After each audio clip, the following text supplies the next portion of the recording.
নমস্কার, সকলকে স্বাগত আমাদের অনুষ্ঠানে। পড়ে গেলাম আরও একটা নতুন বছরে।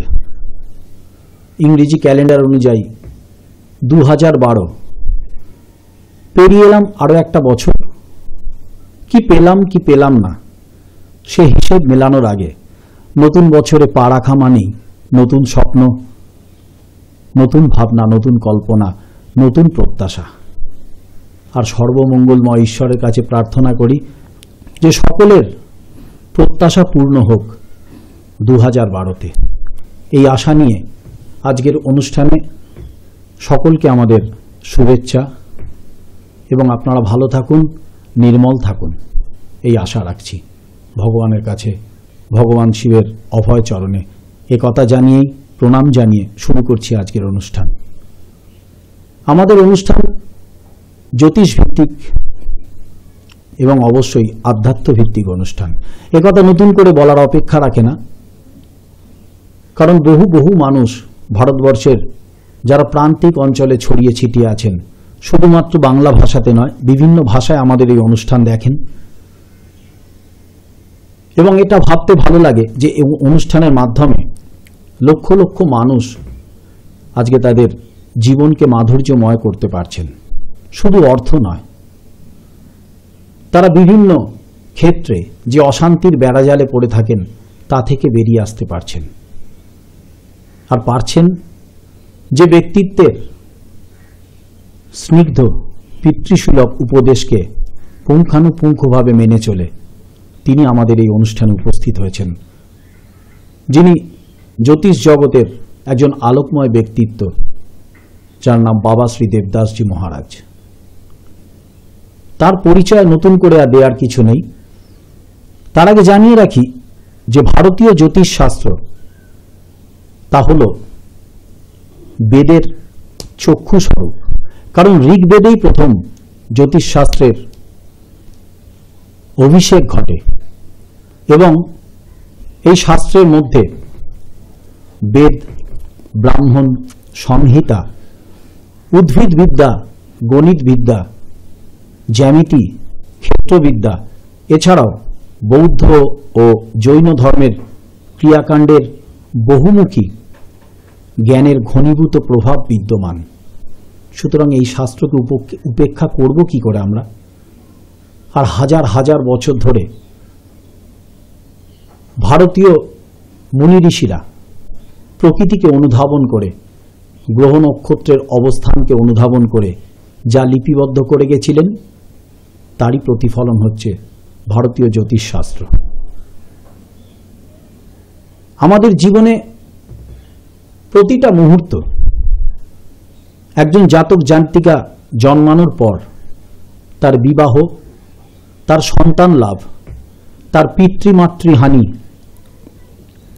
তার সন্তানহানি, তার স্ত্রীহানি, তার শুভযোগ, তার বিদ্যা, তার প্রেম পরিণতি কি পর্যায়ে যাবে, সবকিছু কিন্তু জ্যোতিষশাস্ত্রের বিশ্লেষণের মাধ্যমে আমরা পাই। আর সে কারণেই প্রকৃতিকে আমরা শাসন করতে চাইলে পারব না। তাহলে রবীন্দ্রনাথের কথায় বলি, যার হাত ধরে জীবন মৃত্যুর যে মোহিনী মোহন লেখা বেরিয়েছিল, মরিতে চাহি না আমি এ সুন্দর ভুবনে, তিনিও কি পেরেছিলেন জীবনের এই অমোঘ নিয়ম থেকে বেরিয়ে আসতে? মৃত্যুর কোলে তাকেও ঢলে পড়তে হয়েছিল। আর সেই জন্যই আজকে সমাজ জীবনের ভ্রাম্যমান প্রচুর নরনারীরা জ্যোতিষশাস্ত্রকে অবলম্বন করে বেঁচে থাকতে চাইছেন। আর জ্যোতিষশাস্ত্র মানেই প্রথমেই ঈশ্বরের চরণে নিজেকে নিবেদন করতে হবে। আর সে কারণেই বাবা শ্রী দেবদাসজি মহারাজ, যিনি এই জ্যোতিষশাস্ত্রের ওপর নিবিষ্ট চর্চা করে চলেছেন বছরের পর বছর, যার সান্নিধ্যে আজকে বহু মানুষ, আর্তপীড়িত নিঃস্ব মানুষ বেরিয়ে এসেছেন তাদের সমস্যার বেড়াজাল থেকে, ফিরে পেয়েছেন জীবনের ঐশী আনন্দ, অনাবিল আনন্দ। সেই মানুষকে আমরা এই স্টুডিওতে স্বাগত জানাব, যিনি একাধারে সংখ্যাতত্ত্ববিদ, বাস্তুশাস্ত্রবিদ, ধর্মগুরু, শৈব সাধক এবং জ্যোতিষ গবেষক। মহারাজকে আমাদের স্টুডিওতে স্বাগত। কার্যক্রম চলাকালীন আমরা আপনাদের আগামী 20 ফেব্রুয়ারি 20 ফেব্রুয়ারি শিবরাত্রি উপলক্ষে মহারাজের নিজের আশ্রমে যে কর্মকাণ্ডের, যে বৈদিক কর্মকাণ্ডের আয়োজন হয়ে থাকে সে সম্পর্কে আরও বিস্তারিত জানব। তার আগে মহারাজের শ্রীমুখ থেকে আমরা কিছু ধর্মীয় বাচন শুনব। স্বাগত জানাবো বাবা শ্রী দেবদাসজি মহারাজকে। হরি ওং নমঃ শিবায়, হরি ওং নমঃ শিবায়, হরি ওং নমঃ শিবায়। ওং শ্রী মহাকাল রুদ্রদেবায় নমঃ, ওং শ্রী মহাকাল ভৈরব দেবায় নমঃ, ওং শ্রী মহাকাল রুদ্র মহামৃত্যুঞ্জয় দেবায় নমঃ। ভক্তগণ, শিবকৃষ্ণ গুরুকুল সেবাশ্রমের পক্ষ থেকে তোমাদের সকলের মঙ্গল প্রার্থনা করি। সাথে সাথে এসে গেছে সেই শুভ তিথি, এসে গেছে সেই শুভক্ষণ, এসে গেছে সাধক সাধিকাদের সেই পরম তিথি, সেই পরম উপাসনার লগ্ন। যে দিনগুলিতে, যে মুহূর্তগুলিকে কাজে লাগিয়ে মানব জীবনকে মসৃণ করা যায়, মানব জীবনে শুভ গতি লাভ করা যায়, সাধক সাধিকা ভক্তরা তাদের শক্তিকে বৃদ্ধি করতে পারে এবং জীবনকে সহজ সরল করতে পারে। সমস্ত ব্রতের মধ্যে সবথেকে সরল ও সহজ ব্রত, সবথেকে মহান ব্রত এই শিবরাত্রি ব্রত।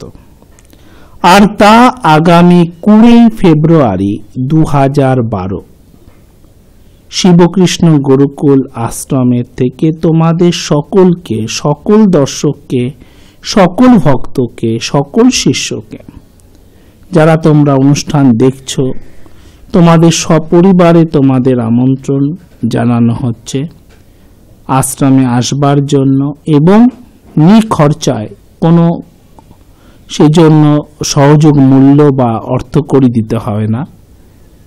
এখানে শিবরাত্রি পালন করবার জন্য, শৈব ব্রত পালন করবার জন্য এবং ভগবান শিবের দর্শন করবার জন্য, সাথে সাথে গঙ্গা আরতি, শিব মহাপুরাণ পাঠ, স্কন্ধ পুরাণ, ভগবদ গীতা পাঠ ইত্যাদিতে অংশগ্রহণ করবার জন্য।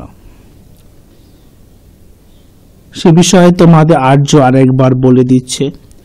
আগামী 20 ফেব্রুয়ারি 2012 সোমবার, 21 ফেব্রুয়ারি 2012 মঙ্গলবার, 22 ফেব্রুয়ারি 2012 বুধবার এবং 23 ফেব্রুয়ারি 2012 বৃহস্পতিবার, এই 4 দিন ব্যাপী শিবকৃষ্ণ গুরুকুল সেবাশ্রমে বাৎসরিক উৎসব পূজা অনুষ্ঠিত হবে, দীক্ষাদান অনুষ্ঠিত হবে, গঙ্গা আরতি, শিব মহাপুরাণ পাঠ, শৈবব্রত পালন করা হবে। তোমরা সপরিবারে আসতে পারবে। এখানে বিনা খরচায় বা নিখরচায় থাকা, খাবার এবং এখানে স্নানের সমস্ত প্রকার ব্যবস্থা থাকবে।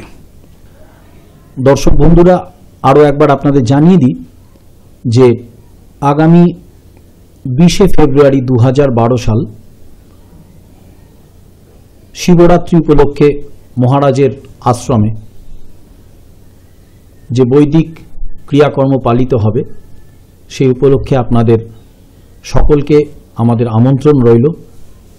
আমাদের এই অনুষ্ঠানের সমস্ত দর্শক, মহারাজের সমস্ত শিষ্য শিষ্যা এবং আমাদের প্রত্যেক শুভানুধ্যায়ীরা, আপনাদের আমন্ত্রণ রইল আগামী 20 ফেব্রুয়ারি 2012 মহারাজের নিজস্ব আশ্রমে 20 তারিখ, 21 তারিখ, 22 এবং 23 তারিখ 4 দিন ধরে এই বৈদিক অনুষ্ঠান চলবে। তার মধ্যে রয়েছে তারামায়ের স্নান, 4 প্রহরে শিবের স্নান, প্রবচন, গঙ্গারতি, শিব মহাপুরাণ পাঠ, আরও নানা বৈদিক ক্রিয়াকর্ম। আপনারা অবশ্যই আসবেন এবং ঠিকানাটা এরকম, আপনারা দয়া করে লিখে নিন। চুঁচড়ো স্টেশন, হুগলি জেলার চুঁচড়ো স্টেশন, সেখান থেকে অটোতে, রিকশায় বা বাসে আপনারা চলে আসুন সুগন্ধা দোলবাড়ি। সুগন্ধা দোলবাড়ি স্টপেজ, সুগন্ধা দোলবাড়ি স্টপেজে নেবেই আপনারা দেখুন বাবা শ্রী দেবদাস মহারাজের গঠিত নতুন আশ্রমটি একদম সন্নিকটে, বাস স্টপেজের সন্নিকটে। হুগলি জেলার চুঁচড়ো স্টেশন থেকে অটো, রিকশায়, বাসে বা যে কোনো যানবাহনে আপনারা সুগন্ধা দোলবাড়ি স্টপেজে নেবেই দেখতে পাবেন সাদা রঙের আশ্রম। সেখানেই এই অনুষ্ঠান, বৈদিক অনুষ্ঠান হবে এবং আপনাদের প্রত্যেকের আমন্ত্রণ রইল। আমরা চলে আসছি চিঠির ব্যাপারে। তাপস কুমার ভট্টাচার্য উনি পাঠিয়েছেন দত্তপুকুর থেকে, 24 পরগনা উত্তর দত্তপুকুর থেকে। এই চিঠিটি পাঠানোর আগে বলি যে আমাদের কাছে যে চিঠি নির্বাচিত হয়, যার পুঙ্খানুপুঙ্খ জ্যোতিষ বিশ্লেষণ আপনারা মহারাজের শ্রীমুখ থেকে শোনেন, সেক্ষেত্রে আমরা কিন্তু সমস্ত বয়সকেই অগ্রাধিকার দিই। কারণ একজন 10 বছরের জাতক জাতিকা, তার জীবনে যেরকম গুরুত্ব আছে, 60, 65, 80 বছরের মানুষকে আমরা সমান শ্রদ্ধার চোখে দেখি। সে কারণে আজকে তাপসবাবুর চিঠিটি নির্বাচিত হয়েছে। উনি লিখছেন, পরম শ্রদ্ধেয় বাবা শ্রী দেবদাস, পত্রে আমার সশ্রদ্ধ প্রণাম গ্রহণ করবেন এবং আর্য ভাইকে আমার ভালোবাসা দেবেন। আমি আপনার একজন ভক্ত এবং আপনার অনুষ্ঠান দেখে মনে প্রাণে ভীষণ আনন্দিত হই এবং আপনার নির্দেশও অত্যন্ত ভালো লাগে। আমার জন্ম 12/4/1952 শনিবার বেলা 12:45 কলকাতাতে। দয়া করে আমার ভবিষ্যৎ জীবন, আর্থিক অবস্থা এবং শরীর স্বাস্থ্য কেমন যাবে এই বিষয়ে কিছু আলোকপাত করলে আপনার কাছে চিরবাধিত থাকি। এটি তাপস কুমার ভট্টাচার্য, দত্তপুকুর, 24 পরগনা। তাপসবাবু, আপনি 1952 সালে আপনার জন্ম হলেও আমরা সমস্ত বয়সকেই গুরুত্ব দিই এবং সে কারণেই আমরা আপনার চিঠির উত্তরেরও যথোপযুক্ত বিশ্লেষণ মহারাজের শ্রীমুখ থেকে শুনে নেব। তার আগে প্রত্যেককে বলি যে আপনারা যারা চিঠি পাঠাচ্ছেন তারা এই ঠিকানাতে চিঠি পাঠাবেন এবং কিভাবে চিঠি পাঠাবেন বলে দিই। আপনাদের নাম উল্লেখ করবেন, তারপরে উল্লেখ করবেন আপনাদের জন্ম তারিখ, তারপরে জন্ম সময় এবং শেষে জন্মস্থান। এই 4টে জিনিস কিন্তু আপনারা প্রায়োরিটি দেবেন। এই 4টে জিনিস অবশ্যই উল্লেখ করবেন এবং পাঠিয়ে দেবেন এই ঠিকানায়, শিবকৃষ্ণ গুরুকুল, 130 নেহেরু নগর, পোস্ট অফিস মাহেশ, শ্রীরামপুর, জেলা হুগলি, পিন নাম্বার 712-202। চিঠি পাঠানোর কিন্তু একমাত্র ঠিকানা হলো এটাই। আসুন আমরা তাপসবাবুর ব্যাপারে কিছু ধর্মীয় বিশ্লেষণ, কিছু জ্যোতিষ বিশ্লেষণ মহারাজের শ্রীমুখ থেকে শুনে নিই। তাপস বাবা, তুমি এই চিঠি আমাকে পাঠিয়েছো। তোমার শুভ জন্ম তারিখ 12 এপ্রিল 1952 সাল। সেদিন ছিল শনিবার, দুপুরবেলা 12:45 তোমার কলকাতাতে জন্ম। বাবা, তোমার হচ্ছে তুলা রাশি, তুলা রাশি, কর্কট লগ্ন, কর্কট লগ্ন, বিশাখা নক্ষত্র, 16/7, 16 নম্বর নক্ষত্র, 7 নম্বর রাশি। কৃষ্ণ তৃতীয়া তিথিতে তোমার জন্ম, কৃষ্ণ তৃতীয়া তিথিতে তোমার জন্ম। লৌহ পায়া, লৌহ পায়া, শূদ্রবর্ণ, শূদ্রবর্ণ, দেবারিগণ বা রাক্ষসগণ, দেবারিগণ বা রাক্ষসগণ। লৌহ পায়া তোমার, তোমার জীবন খুবই সংগ্রামময়, জীবনে তুমি খুবই সংগ্রাম করেছ। তোমার জন্মকুণ্ডলিতে যে শুভ শুভ যোগগুলো আছে সেটা বলি। অতীব 2টি শুভ যোগ তোমার জন্মকুণ্ডলিতে রয়েছে। সেটি হলো বৃহস্পতি আর মঙ্গল, গুরু মঙ্গল যোগ, গুরু মঙ্গল যোগ, আর বৃহস্পতি আর চন্দ্র গজ কেশরী যোগ, গজ কেশরী যোগ।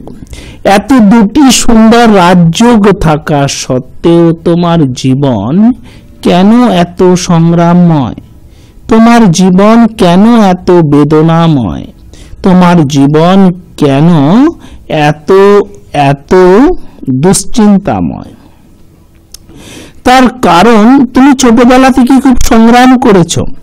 জীবনে তুমি আজ যা সফলতা পেয়েছো সে বিষয়ে তোমার অক্লান্ত পরিশ্রম, তোমার মেহনত, তোমার একাগ্রতা, তোমার নিষ্ঠা তোমাকে এই জায়গায় নিয়ে এসেছে।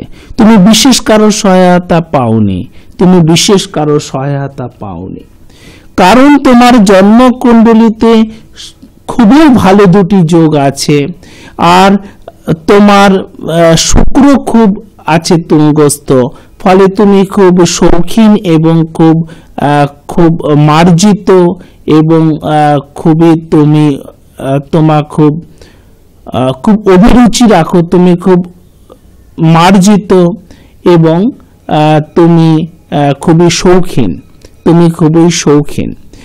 তোমার এই শুভ দুটো যোগ রাজযোগ থাকা সত্ত্বেও কেন জীবন এত মসৃণ নয়, এত সংঘাতময় কেন? কারণ তোমার, শুনে দুঃখ পাবে না, তোমার জন্মকুণ্ডলিতে শনি রবিকে দেখছে আর রবি শনিকে দেখছে। এটি হলো একটা বিষ যোগ, এটি হলো একটা বিষ যোগ। তো যাদের তোমাদের আর্থিক ক্ষেত্রে সমস্যা, যাদের তোমাদের জীবনে স্বপ্ন আছে, আছে তোমাদের মধ্যে ব্যক্তিত্ব, আছে তোমাদের মধ্যে পরিশ্রম করার ক্ষমতা, তোমরা খুবই মেহনতি, তোমরা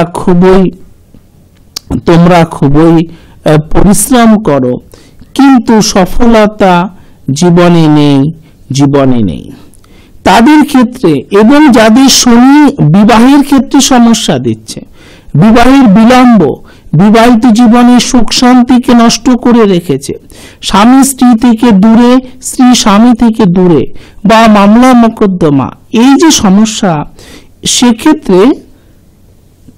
সেক্ষেত্রে তোমাদেরও জানা দরকার শনি রবি বিষ যোগ এই যে অবস্থান, এক্ষেত্রে আমাদের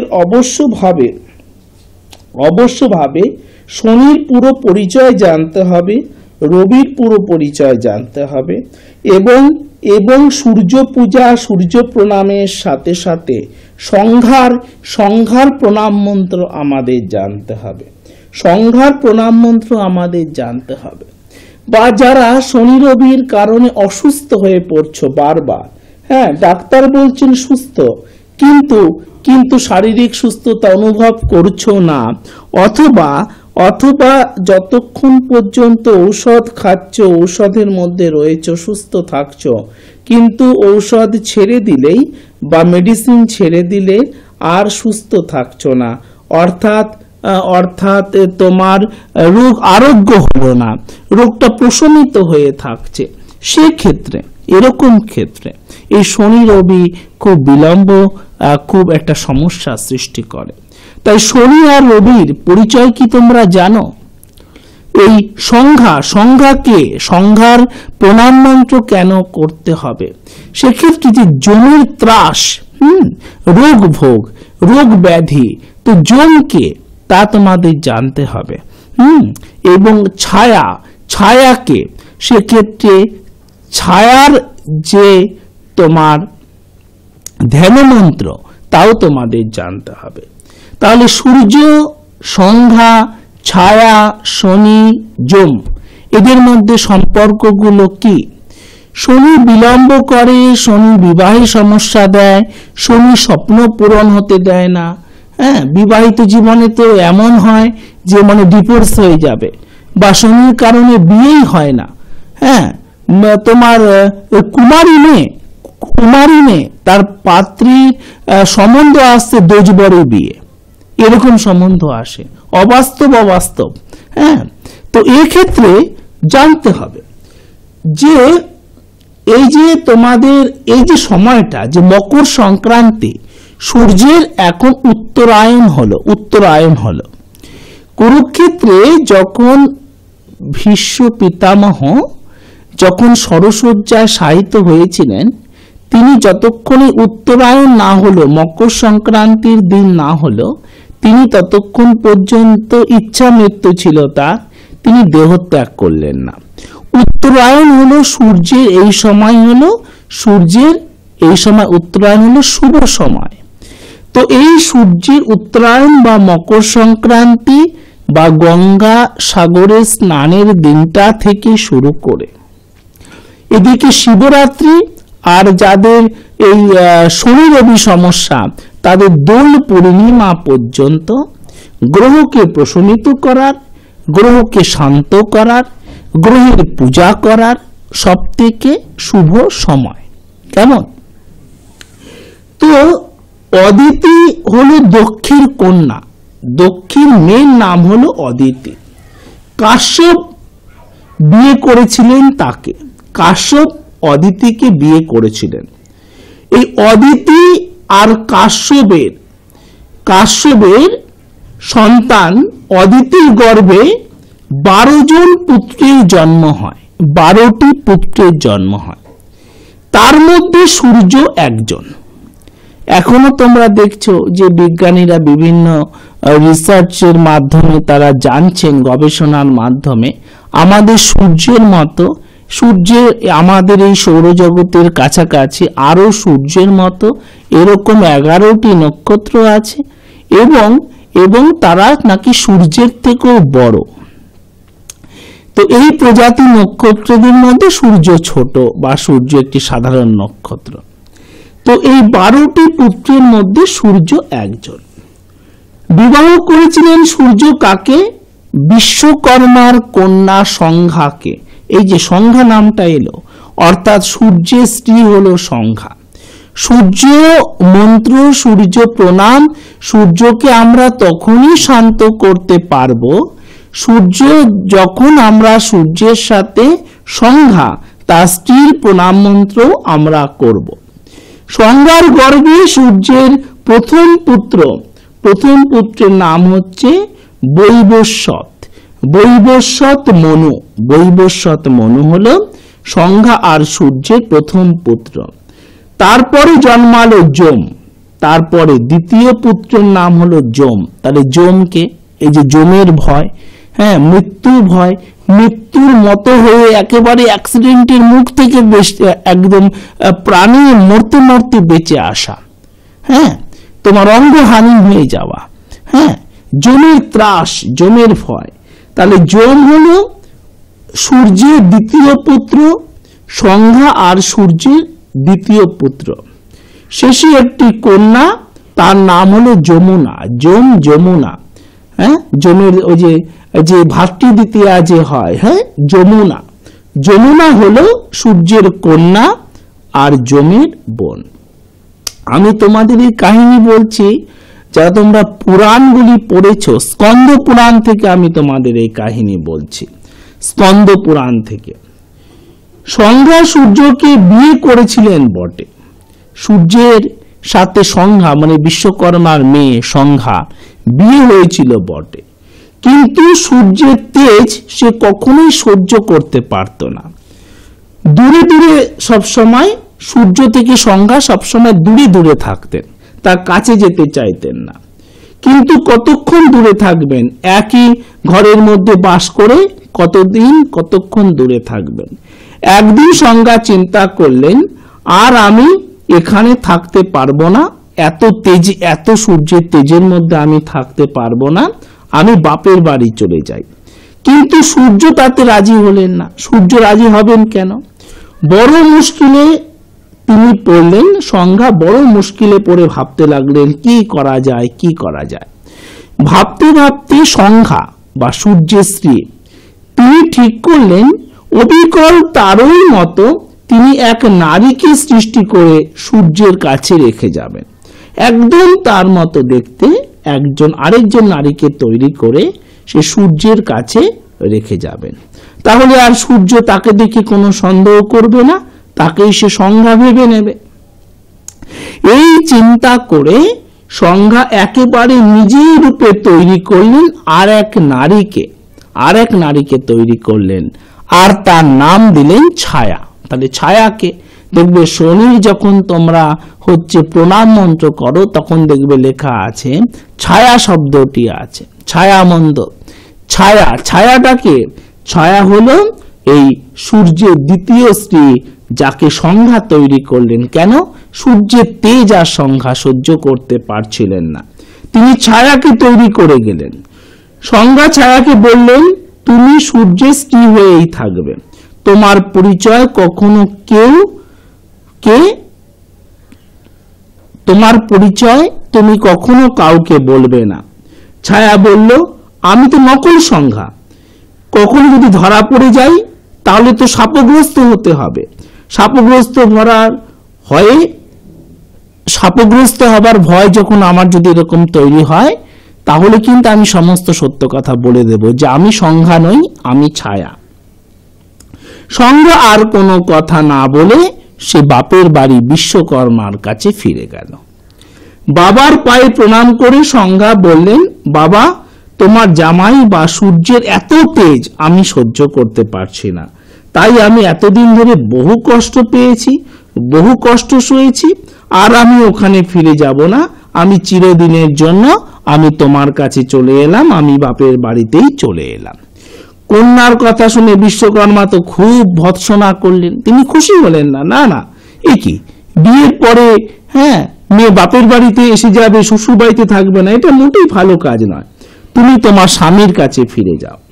তখন সংজ্ঞা মহা চিন্তায় পড়ল, বলে স্ত্রীলোকের জীবনটাই ধিক, এই মেয়েদের জীবনটা, মায়েদের জীবনটা তাদের কাছে ধিক মনে হলো, নারী জন্মই বৃথা মনে হলো।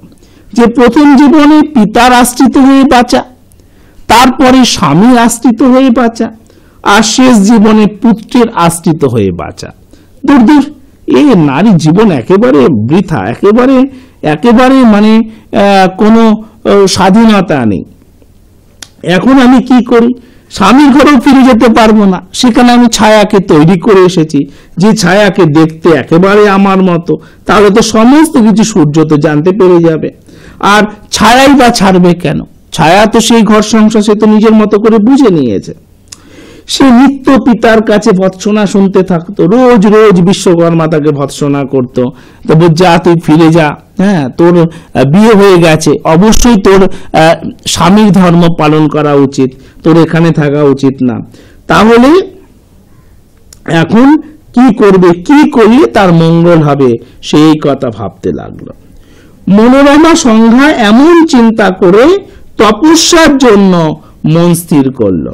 তপস্যা করার জন্য মন স্থির করে সে মনকে স্থির করলো। বড়বা ঘটকি রূপ ধরে উত্তর কুরুতে গেলেন। বড়বা নামক ঘটকি, ঘোড়ার রূপ ধরে সে উত্তর কুরুতে গেল। উত্তর কুরু একটি জায়গা বা একটি স্থানের নাম। উত্তর কুরুতে গিয়ে সে সর্বলোকের অজ্ঞান দূরকারক স্বামীর তেজ সহ্য করার উদ্দেশ্যে কেবলমাত্র লতা পাতা খেয়ে কঠোর তপস্যা শুরু করল, যেন সে সূর্যের তেজকে সহ্য করতে পারে, সেই শক্তি তার মধ্যে আসুক, সেই জন্য সে তপস্যা শুরু করল। এদিকে সূর্যদেব ছায়াকে আপন পত্নী জ্ঞানে সে তার সাথে সে জীবন কাটাতে লাগলো, তার সাথে সে সম্ভোগ করতে লাগলো, এবং সে ছায়ার সাথেই সে সম্ভোগ করতে লাগলো, ছায়াকে আপন পত্নী ভেবে। এবং ছায়ার গর্ভে যিনি অষ্টম মনু হবেন শ্রাবণী, যিনি শ্রাবণী নামে অষ্টম মনু, উত্তম, তার একটি পুত্র হলো উত্তম, আরেকটি পুত্র হলো শনি, আরেকটি কন্যা সন্তান হলো তপতি। তাহলে সূর্যের সাথে ছায়ার মিলনের ফলে আরো তিন সন্তান জন্ম নিল, উত্তম, শনি এবং তপতি। শনি তা শনিকে জানলে, শনি সূর্যের দ্বিতীয় পত্নী, যাকে সূর্য জানতই না যে সে দ্বিতীয় পত্নী। সূর্য আর ছায়ার মিলনে শনির জন্ম হলো।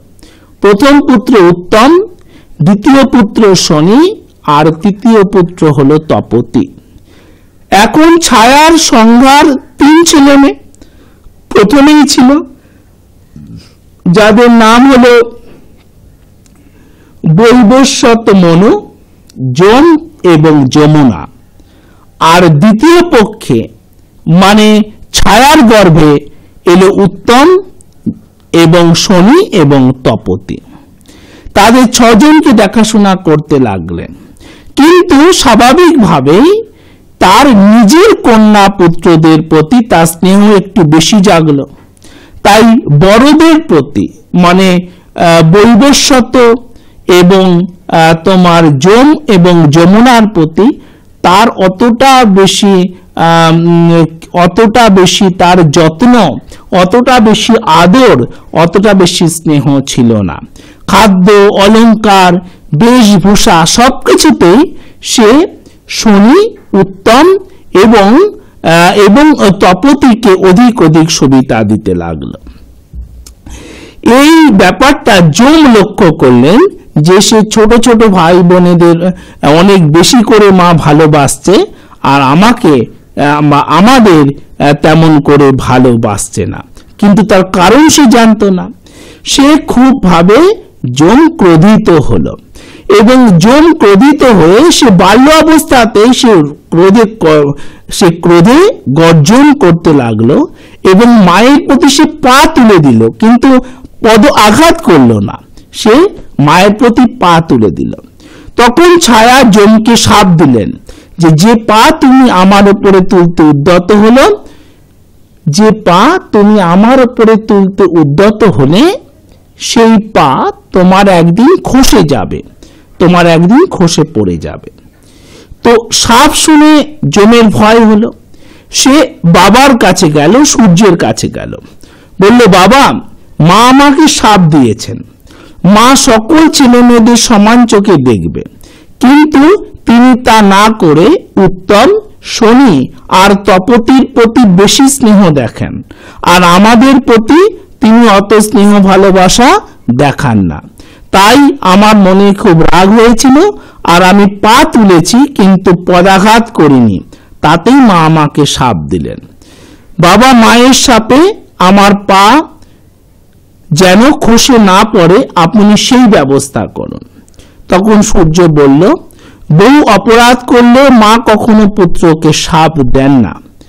পুত্র যদি অনেক অপরাধ করে, মা পুত্রকে শাপ দিতে পারেন না, দেন না। আমার মনে হয় তিনি যে তোমাকে শাপ দিয়েছেন এ বিষয়ে কোনো কারণ আছে, কোনো কারণ থাকবে। তোমার প্রতি তার অভিমান একেবারে অন্যথা হবে না। কৃমিতে তোমাকে দংশন করবে এবং সেই জন্য তোমার পা পুজযুক্ত হবে, যমের পা পুজযুক্ত।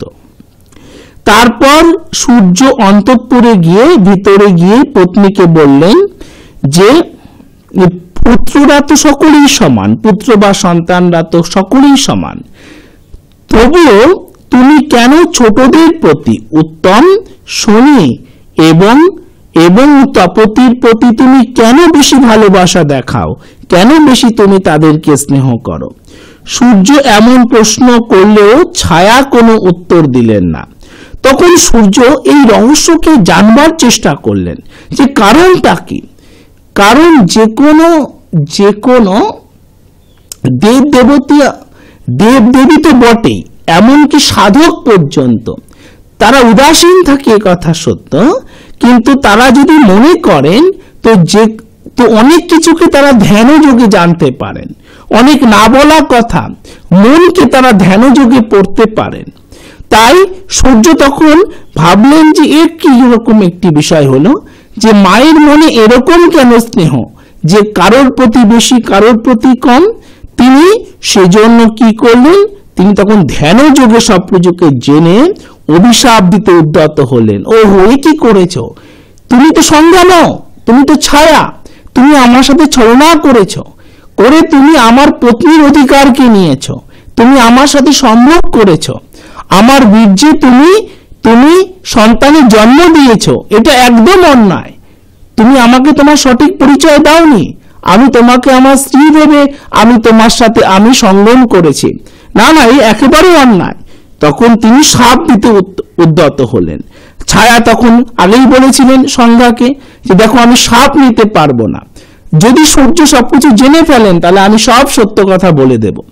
তখন ছায়া সব সত্য কথা বললেন যে সংজ্ঞা তোমার তেজ সহ্য করতে না পেরে আমাকে রচনা করেছেন, এবং আমাকে রচনা করে তিনি এখান থেকে চলে গেছেন, আমি একেবারে নিরপরাধী, আমার কোনো রকম অন্যায় নেই।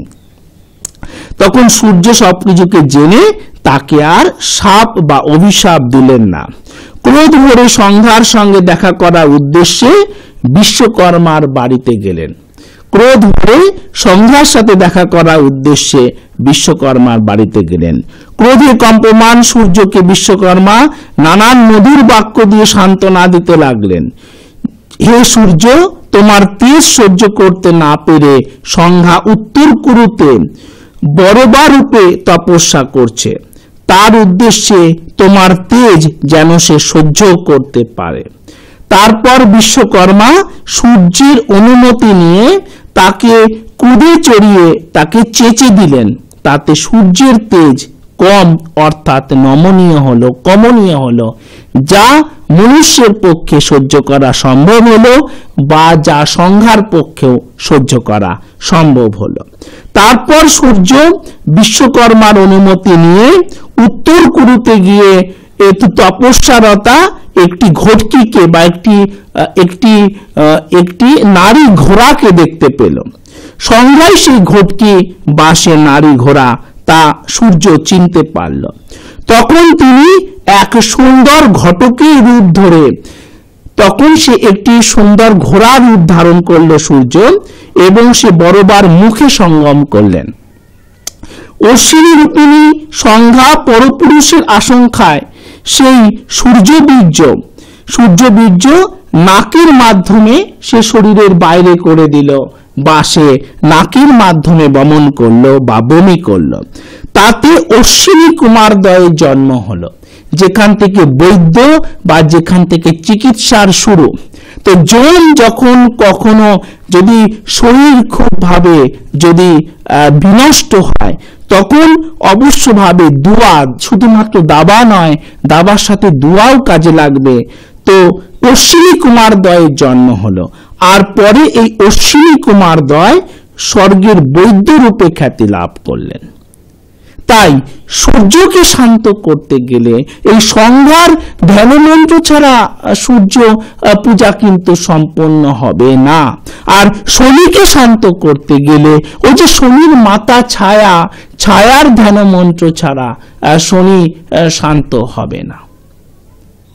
তাই যাদের তোমাদের এই শনি বা সূর্য সম্বন্ধীয় সমস্যা, তাদের জন্য এই যে তোমার গঙ্গাসাগরে মকর সংক্রান্তির তিথি থেকে শুরু করে একেবারে তোমার শিবরাত্রির পরে অর্থাৎ দোল পূর্ণিমা পর্যন্ত সব থেকে শুভ সময়, তোমরা এর মধ্যে গ্রহকে শান্ত করবে। দর্শক বন্ধুরা, এতক্ষণ আমরা মোহিত হয়ে শুনছিলাম বাবা শ্রী দেবদাসজি মহারাজের শ্রীমুখ থেকে ধর্মীয় বাচন। যারা শনি বা সূর্য সংক্রান্ত সমস্যা আছেন তারা কি করবেন সে কথা উনি জানালেন।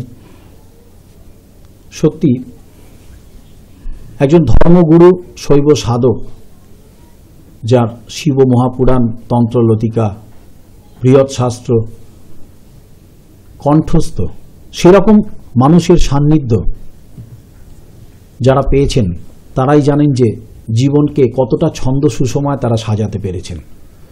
তাই এই মহান ব্যক্তিত্বের সঙ্গে যারা যোগাযোগ করতে চাইছেন, দুটো নাম্বার স্মরণে রাখুন, 9830156738, আরও একবার বলছি 9830156738 এবং 9831950049। আমরা জীবনে অনেক কিছু চাওয়া থেকে বঞ্চিত হই, পাওয়া থেকে বঞ্চিত হই, আর সব কিছুর পেছনেই কিন্তু আমাদের জ্যোতিষশাস্ত্র ভিত্তিক কথা অনুযায়ী যে বিরুদ্ধ গ্রহাদি আছে তারা আমাদের বিলম্বিত করে তোলে, এবং এই বিরুদ্ধ গ্রহ প্রতিকারের উপযুক্ত সময় মহারাজের শ্রীমুখ থেকে আপনারা শুনলেন।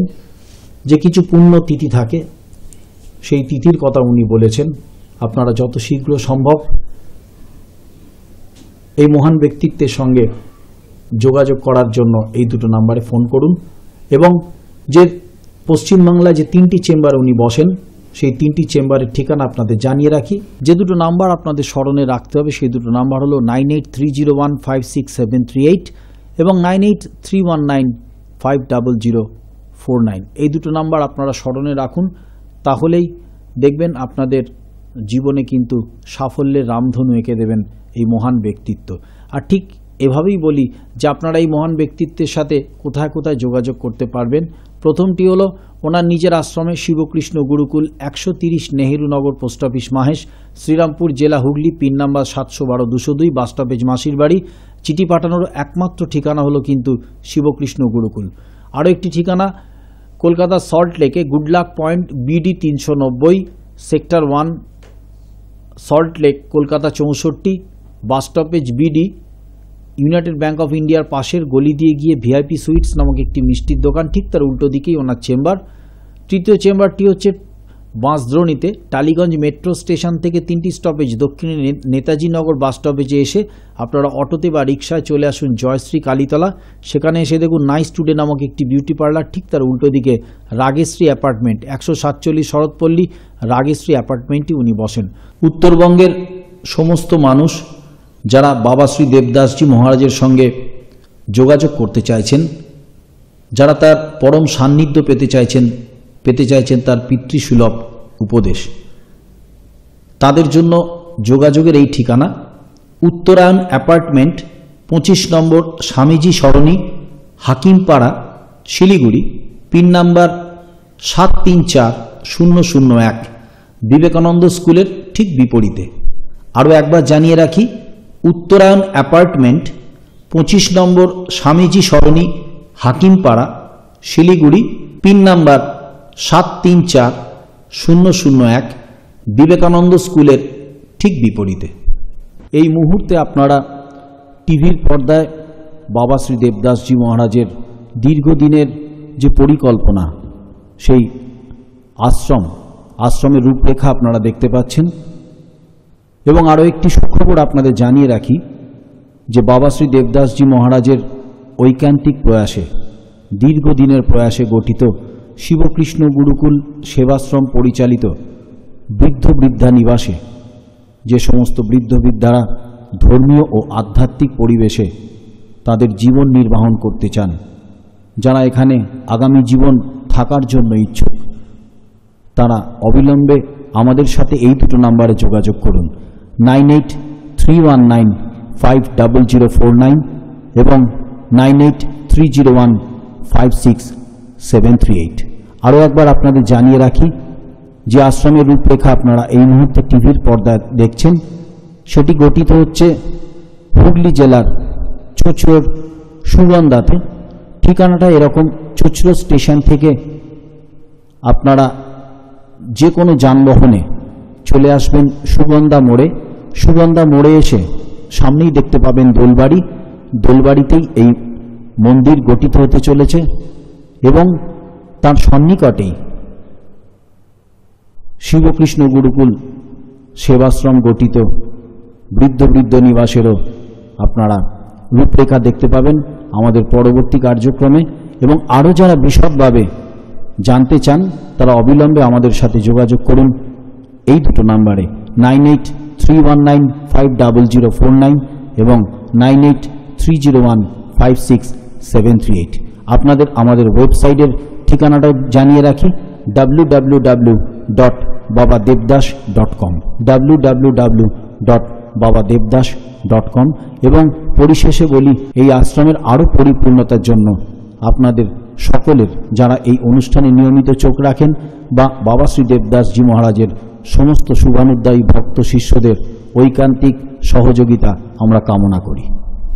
কিভাবে চিঠি পাঠাবেন বলে দিই। আপনাদের নাম উল্লেখ করবেন, তারপরে উল্লেখ করবেন আপনাদের জন্ম তারিখ, তারপরে জন্ম সময় এবং শেষে জন্মস্থান। এই 4টে জিনিস কিন্তু আপনারা প্রায়োরিটি দেবেন।